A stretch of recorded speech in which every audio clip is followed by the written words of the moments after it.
บายดีน้องอ่ะสบายดีสบายดีเนาะวันนี้มาเจอกันเป็นมือแรกทุกคนเนาะกับเป็นสาวโสดหน้าใหม่ทุกคนนี้เนาะมีชื่อว่าจะได้น้องอ่ะชื่อลิลลี่ชื่อลิลลี่เนาะโดยอายุกี่ปีแล้วอายุ19อายุ19 ปีโดยอายุ19 ปีนี่เรียนจบแล้ววะบ่จบเรียนเอาใช่น้องฮอดห้องม .4 ม .4 โดแต่ยปัจจุบันยังเรียนกว่าบ่ได้เรียนเรียนแล้วโดยห้องเรียนมาเป็นงานอะไรน้องอ่ะเฮ็ดงานอยู่เซโนน่ะงานซิโนโดยจนระบบกะเดือนปลายตายเป็นงานเกี่ยวกันเป็นเสิร์ฟเป็นเด็กเสิร์ฟโดยเมื่อเดือนมาไปไหนเดือนละล้านอ่อะไรเที่ยวไปเที่ยวมาบ่แม่นบางเทื่อก็นอนน้ำเพิ่นจังซี่การกินอยู่ยังไงก็เลี้ยงบ่บ่กินเอง ซื้อเองบ่กินเองบ่แม่ซื้อเองมันสิกุ้งบ่ล่ะบ่กุ้มบ่กุ้งอืมแต่ก็มันบ่มีงานอื่นให้เลือกแล้วมันบ่แม่นคือน้องอายุ19บ่แม่นเคยสร้างครอบครัวมาแล้วบ่บ่เคยเคยมีแฟนบ่เคยอยู่เนาะแม่นแต่ปัจจุบันนี้ได้บ่มีแล้วโดยอยู่เป็นโสดมาเดือนจักปีแล้วอ่าเดือน2-3เดือน2-3 เดือนแม่นก็คือว่าเป็นโสดมาโดนเนาะเป็นจังได๋มีคนเข้ามาจีบบ่คือว่าน้องยังบ่ทันแบบมีแฟนบ่มีคนมาจีบนั่นแหละมีคนมาจีบนะไปเฮ็ดงานอยู่ซิโนผู้บ่าวซิโนก็บ่มาจีบน้องบ่คือโสดเนาะเคยสร้างครอบครัวนั่นน้องเนาะเลยแต่คือในมื้อนี้น้องออกมาเปิดใจอยากได้แฟนบ่หรือว่าอยากได้คู่ชีวิตเองอยากได้คู่ชีวิตคู่ชีวิตแสดงว่าน้องพร้อมจะสละโสดได้เลยแม่นภายในปีนี้พร้อมบ่กะยังบ่พร้อมปีนี้ถ้าว่าน้องอายุจะปีเราจังสิพร้อมสละโสดกะลมกันไปก่อนลงกันไปเรื่อยๆแม่นบ่แม่นจนฮอดมือพ่อมือจังได๋อกเข้าใจกันเนาะแม่นคือน้องก็บ่จบผู้งามเนาะถ้าว่าผู้บ่าวที่เขามาจีบน้องต้องเลือกบ่ว่าต้องเป็นคนหน้าตาดีบ่เลือกบ่คนบ่หลอกก็มีสิทธิ์จีบน้องได้แม่นบ่เลยแล้วอายุเป็นเท่าไหร่น้องสิน้อยอยู่หลายปานใดอายุส่ำใดก็ได้บ่จำกัดเนาะแม่น10 20 30 40 50 60ได้บ่ได้65 70ได้บ่ได้ถ้าสมมุติว่าผู้บ่าวอายุ60 70มาจีบน้องนี่ในอนาคตน้องก็สามารถเป็นสามีได้บ่ได้เป็นได้น้องล่ะคือว่ามักผู้บ่าวรุ่นใหญ่ก็มักแบบว่าเพิ่นเบิ่งแยงเฮาได้นะเข้าใจกันง่ายขนาดที่ว่าเพิ่นเป็นผู้ใหญ่กว่าเฮาเนาะแม่นเพิ่นมีความเป็นผู้ใหญ่ก็เป็นผู้นำพาเนาะแม่นคือได้ลมเนาะว่าซั่นซะลมไปเรื่อยๆแม่นบ่เลยบ่มีแบบว่าต้องทำการแบบเท่านั้นเดือนเดือนสิพร้อมสละโสดเนาะเลยเขาเข้าใจกันก็คือสามารถสร้างได้แม่นบ่เลยคือน้องยังบ่ทันเคยสร้างครอบครัวเนาะแม่นคนที่เขามาจีบน้องเนี่ยเพิ่นคือมีเมียเนาะสิเนาะคืออาจจะมีลูกติดจังซี่นะน้องก็สิรับเพิ่นได้บ่รับได้ปกติบ่ถึงว่าเพิ่นสิผ่านมาสิเป็นข้อหาข้อหมายก็แล้วแต่เนาะเลยต้องจำกัดบ่ต้องเป็นแฟนเราบ่ใช่เบิดบ่นี่ได้สเปคน้องหรือมักผู้ชายแบบใดสเปคบ่แบบได้ก็ได้น้องบ่ติแม่นมันสิมาตั้งข้อเกี่ยวกับผู้ชายเนาะในส่วนที่น้องเห็นแล้วบ่มักบ่อยากได้คือหยังนั่นแหละในสิ่งที่ผู้ชายเป็นแต่บ่อยากได้บ่มักคนติดลิ้นติดกินจังซี่นะกะลิ้นได้อยู่กินได้อยู่แต่แบบบ่ให้เกินขอบเขตเอาผิดงามเนาะแม่นเอาแบบว่าง่ายๆคือส่งมาหาควรเนาะแม่นกินได้เนาะเลยเกินเนาะเลยผู้บ่าวสูบยาสิได้เลยเนาะแม่น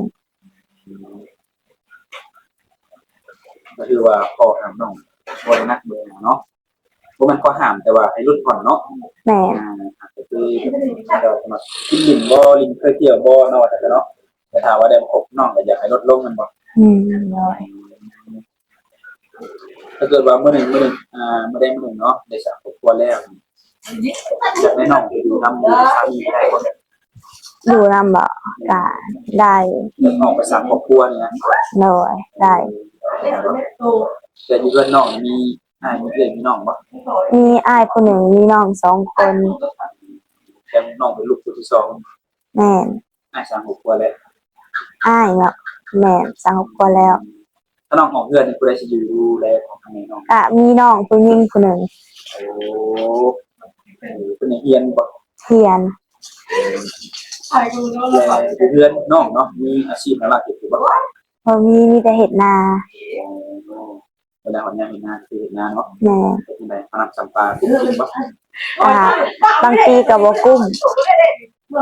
เป็นบางทีบ่ แม่น หรือว่าที่ได้ของน้ำกับตุ้ม แม่นสิได้น้ำท่วมก็บ่ได้ เป็นขาด แม่น คือน้องก็ทำงานโลกาเป็นมันบ่ เป็น แต่อยู่เป็นกินเป็นบ่ เป็น แบบว่าเขาครัวนี่ได้เลยมันบ่ แม่น เนาะแต่ผมบอกว่าได้ทำงานเก่งคนเนาะอยู่เป็นกินเนาะเป็นอยู่กินได้อยู่ทุกคนเนาะนอกจากเห็นเบียดงานอยู่ซิโนแล้วน้องคือเห็นงานทางไหนบ้าง บ่เคยเฮ็ดแต่ในหวนเซน เคยมีความคิดอยากไปงานอยู่ไทยอยู่บ่ มีแต่ก็ยังหาเงินเฮ็ดบัตร ติดบัตรแพงมันหน่อยคือ ก็6,000น่ะ พวกท่านนี้ได้ด่วนบ่ด่วนนี่แหละ ก็ด่วน ได้ด่วนเนาะ บ่ด่วนก็5,000 ท่านด่วนท่านนี้ถ้าว่าเป็นงานอยู่ไทยถ้าน้องอยู่ไทยน้องจะเฮ็ดงาน เฮ็ดงานอยู่ไทยบ่ ด่วน เป็นแบบเสิร์ฟ เสิร์ฟ แม่น งานที่เขามีประสบการณ์เนาะ แม่น งานที่เขาถนัดเนาะเปิดไปแล้วฝึกคนเล็กหน่อยเนาะ เลย คือความส่วนตัวน้องนี่มีคนมาบินมาเที่ยวอยู่บ่ บ่ เคยบ่แต่ว่าเคยไปบ่รู้ว่าบ่เคยเลย ไปอยู่แต่แบบบ่ได้ไปดุ แต่ตอนมันมีงานเทศกาลเนาะ เลย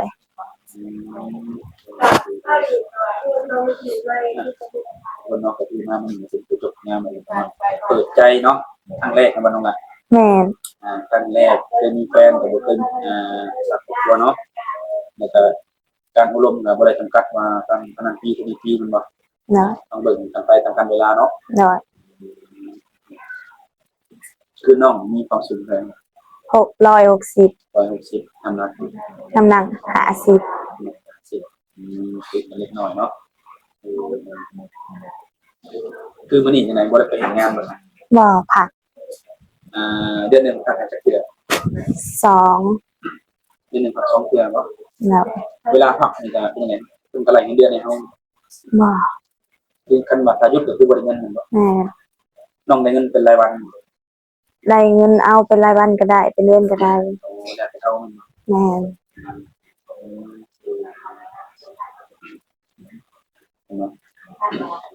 เดือนหนึงน้องใช้จ่ายหลายปานใดค่าใช้จ่าย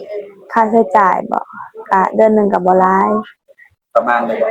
ประมาณบ่ เลย ก็ซื้อแบบซื้ออยู่ซื้อกินซื้อเครื่องจังซี่แหละ เลยฮอดเดือน4-5แสน ฮอด ประมาณนี้มันเวลาได้เงินเดือนมานี่เก็บไว้เองบ่หรือว่าต้องแบกมัน เอาให้แม่ ให้แม่นำบ่แม่เพิ่นมีอายุหลายขนาดนั้น อายุแม่บ่30ปลายสิเข้า40แล้ว โอ้เป็นยังบ่ทันนั้นอยู่หลายปานใดเนาะทั้งพ่อนี่ซะ พอ40ปลาย ถ้าเกิดมีผู้บ่าวอายุ60เนาะมาจีบน้องทั้งแม่เพิ่นสิบ่ว่าเนาะ บ่ คือว่าลงเพิ่นมีอายุหลายกว่าพ่อกับแม่แท้ออกมาเพิ่นสิพ่อแม่เพิ่นก็ฮู้นำอยู่ว่า โห เพิ่นก็ยินดีนำเนาะ แม่น เป็นไงลูกเขยบ่ด้วยเป็นยังไงลูกเขยเนาะถ้าเพิ่นบ่อยากได้เพิ่นก็สิหาเนาะแล้วเนาะ โดย อยู่ให้อยู่นาก็บ่ได้ปลูกขนมบ่ ปลูกผัก ปลูกผัก แม่น ขายบ่หรือว่าปลูกไว้กินซื่อ ปลูกไว้กินปลูกขายแหน่ กินแหน่ขายแหน่บ่ แม่น ทางงามหรือว่าลายก็ขายนำเนาะ แม่น ทุกคนเนาะจะมีอากาศหนาวในเราหน่อยเนาะสำหรับคนโสดก็อยากเงาในจังหน่อยเนาะ ด้วยความที่ตัวน้องเป็นคนอารมณ์แบบ อ่าฮ้อนแน่เย็นแน่นะ ผู้ชายอารมณ์อ่อนกับอารมณ์เย็นถ้าเลือกได้น้องเอาอารมณ์เลย เอาแบบปานกลางนะ กลางอย่างละถึงเนาะ แม่น กลางบ่ฮ้อนเกินแล้วก็บ่เย็นเกินเนาะ แม่น น้องผู้หญิงงามมากันนะมีการอารมณ์ผู้ชายโดยที่บ่าวที่เขาอารมณ์เฮานี่พี่น้องเนี่ยบ่มีข้อจำกัดหลายเนาะ เนาะ ความสูงควรจะมักความสูงความต่ำ คนสูงคนต่ำได้เบิด แต่เยอะแบบ เนาะ ง่ายๆเนาะเราได้พัฒนามากมายทุกคนเรื่องในสองครอบครัวก็สามารถเป็นสามีได้แต่ก็รู้ว่ามีคนใดเนาะที่มาเป็นแบบใจของน้องคนทุกคน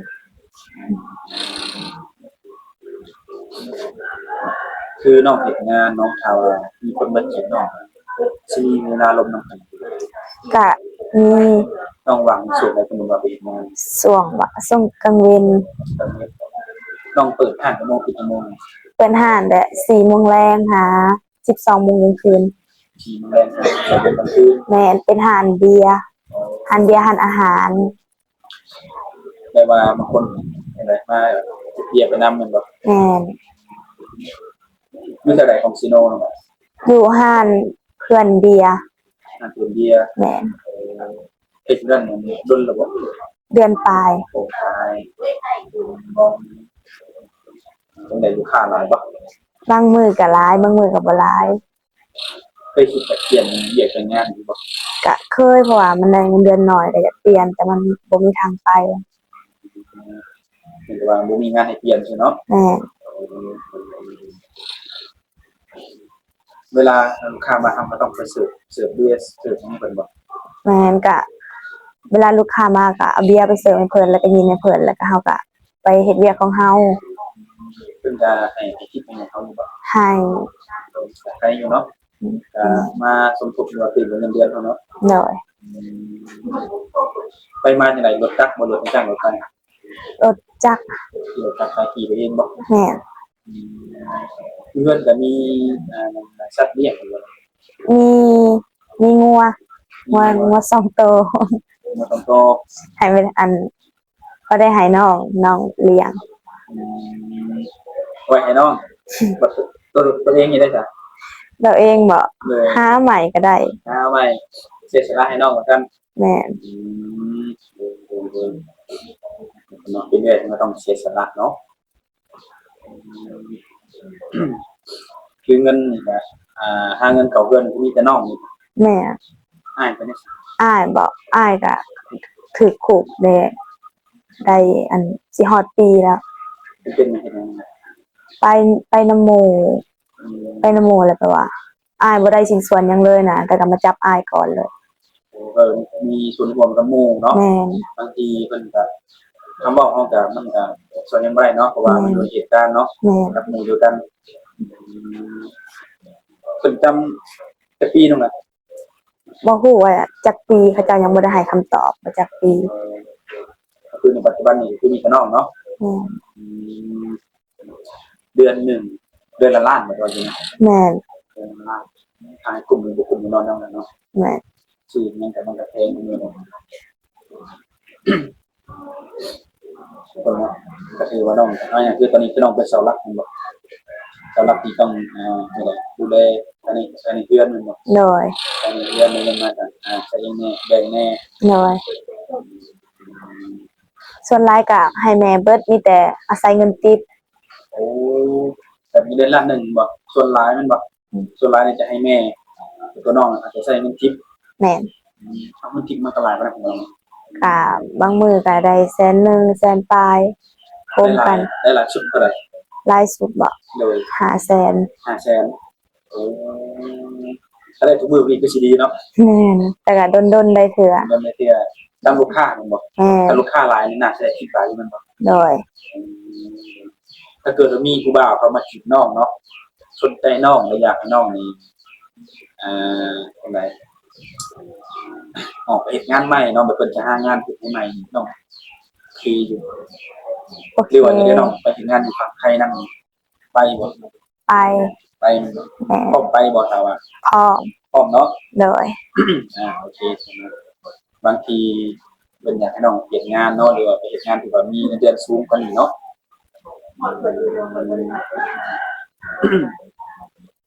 คนเนาะฝากมันลงให้เนาะสิเป็นเราไทยนั่นน่ะเนาะ โดย สามารถลงได้จีบได้เนาะ โดย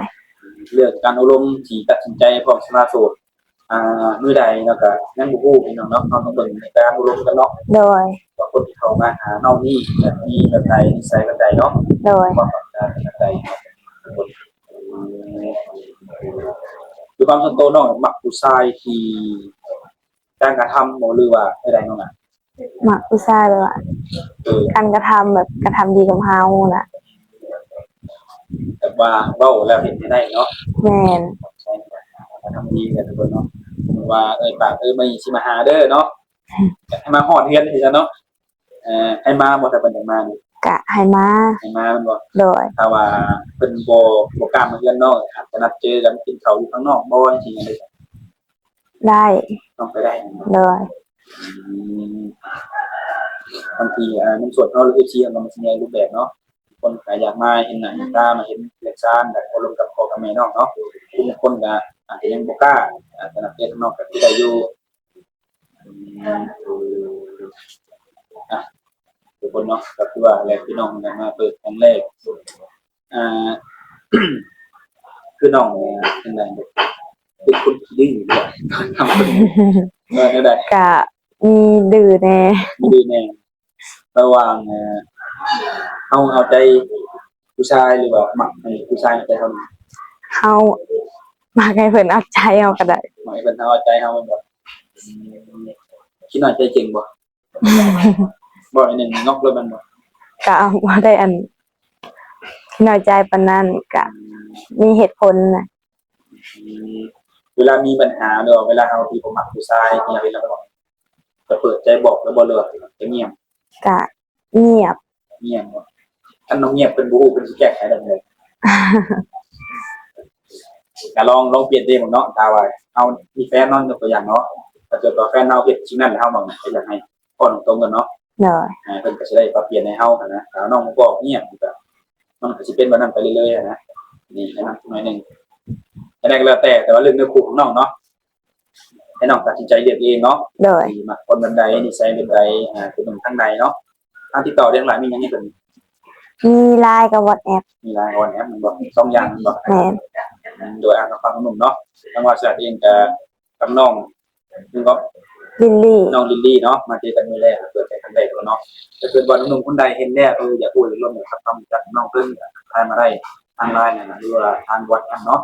ก็ต้องพร้อมคุยกับคนเนาะแต่ว่าหนุ่มบ่ได้สมัครใจน้องเพิ่นได้นะเป็นกับตัวหนุ่มเองเนาะแต่สำหรับมื้อนี้ทางบ่ใจกับน้องลิลลี่ก็สิได้ขอจบคลิปก่อนคนน้องก็ขอกันในมื้อหน้าเนาะคือมีประสานต่างๆก็สิมาอัปเดตใหม่ๆเนาะโดยโอเคสบายดี สบายดี